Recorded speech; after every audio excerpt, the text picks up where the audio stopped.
Menurut bocoran internal, ada 5 sponsor global raksasa yang justru mendorong agar Indonesia dijadikan venue final atau minimal co-host bersama Qatar. Format AFC Nations League bocor. 5 sponsor raksasa dunia ingin Indonesia jadi venue tuan rumah di final bersama Qatar. AFC pusing. Salman bin Ibrahim, kami sudah pilih Qatar dan Saudi sebenarnya. Indonesia adalah market paling hidup di Asia saat ini. Rating siaran Timnas Indonesia melonjak tajam dalam 2 tahun terakhir.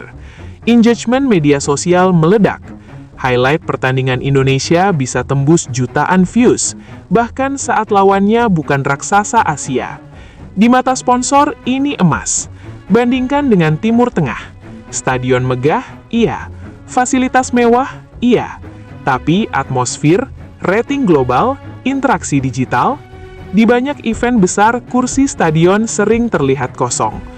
Satu hal yang pasti, bocornya format dan konflik ini menunjukkan AFC Nations League bukan proyek kecil, dan Indonesia untuk pertama kalinya bukan cuma penonton di pinggir lapangan.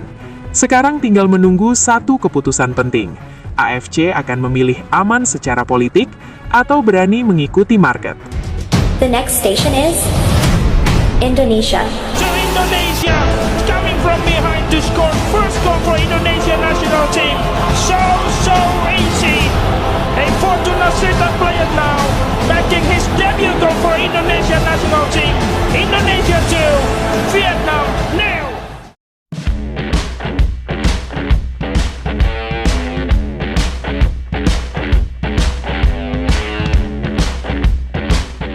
AFC Nations League sebenarnya belum resmi diumumkan penuh, tapi bocoran formatnya sudah beredar di internal federasi, sponsor, dan konsultan komersial.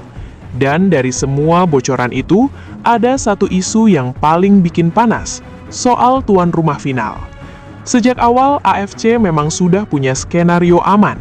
Final dan fase puncak rencananya digelar di kawasan Timur Tengah. Qatar dan Saudi Arabia jadi kandidat utama. Alasannya klasik, stadion kelas dunia, logistik rapi, dan yang paling penting, relasi politik yang sudah lama terbangun. Bahkan dalam pernyataan yang kemudian bocor ke media, Presiden AFC Salman bin Ibrahim secara terbuka mengakui, "Kami sebenarnya sudah memilih Qatar dan Saudi." Kalimat ini kelihatannya sederhana, tapi justru dari sini kelihatan masalahnya. Karena kalau keputusan sudah bulat, kenapa AFC masih terlihat ragu? Kenapa muncul wacana Indonesia? Kenapa sponsor ikut campur? Jawabannya satu, uang dan market. AFC Nations League bukan sekedar turnamen. Ini proyek besar jangka panjang, versi Asia dari UEFA Nations League.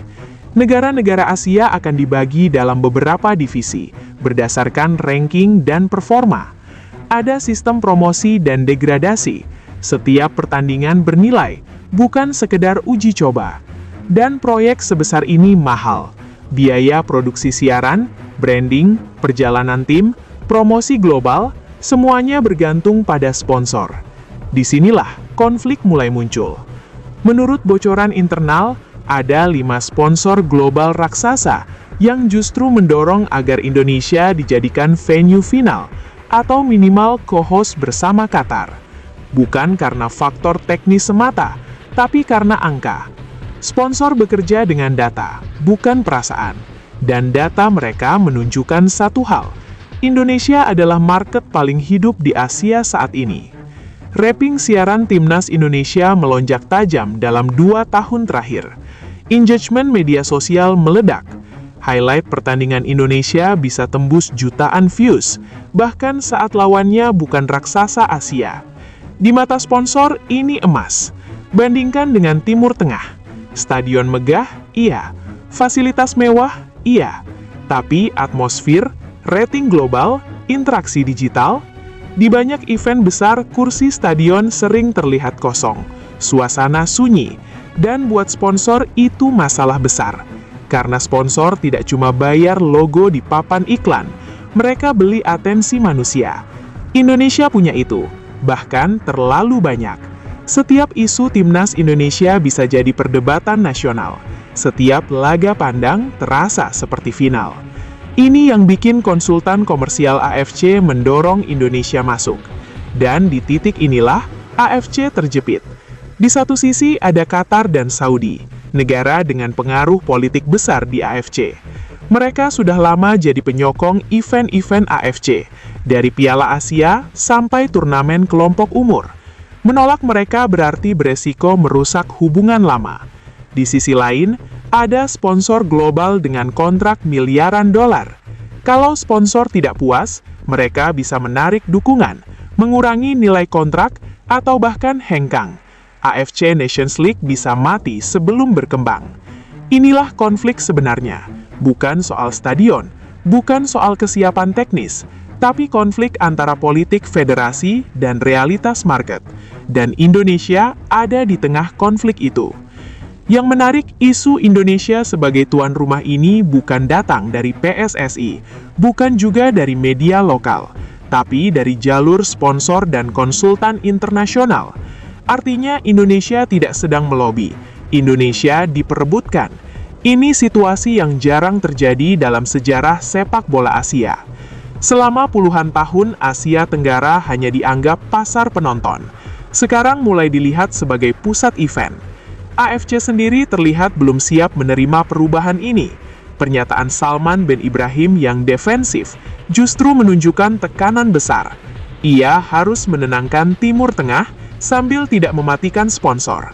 Makanya sampai sekarang, keputusan final venue belum dikunci. AFC masih pusing. Kalau akhirnya Indonesia dipilih sebagai co-host final AFC Nations League, itu bukan hadiah. Itu pengakuan bahwa nilai komersial sepak bola Indonesia sudah naik level. Tapi kalau AFC tetap memaksakan Qatar dan Saudi saja, itu juga pesan jelas. Politik lama masih lebih kuat daripada data market. Satu hal yang pasti, bocornya format dan konflik ini menunjukkan AFC Nations League bukan proyek kecil. Dan Indonesia untuk pertama kalinya bukan cuma penonton di pinggir lapangan. Sekarang tinggal menunggu satu keputusan penting. AFC akan memilih aman secara politik atau berani mengikuti market. Dan dari pilihan itu, masa depan peta sepak bola Asia akan terlihat jelas.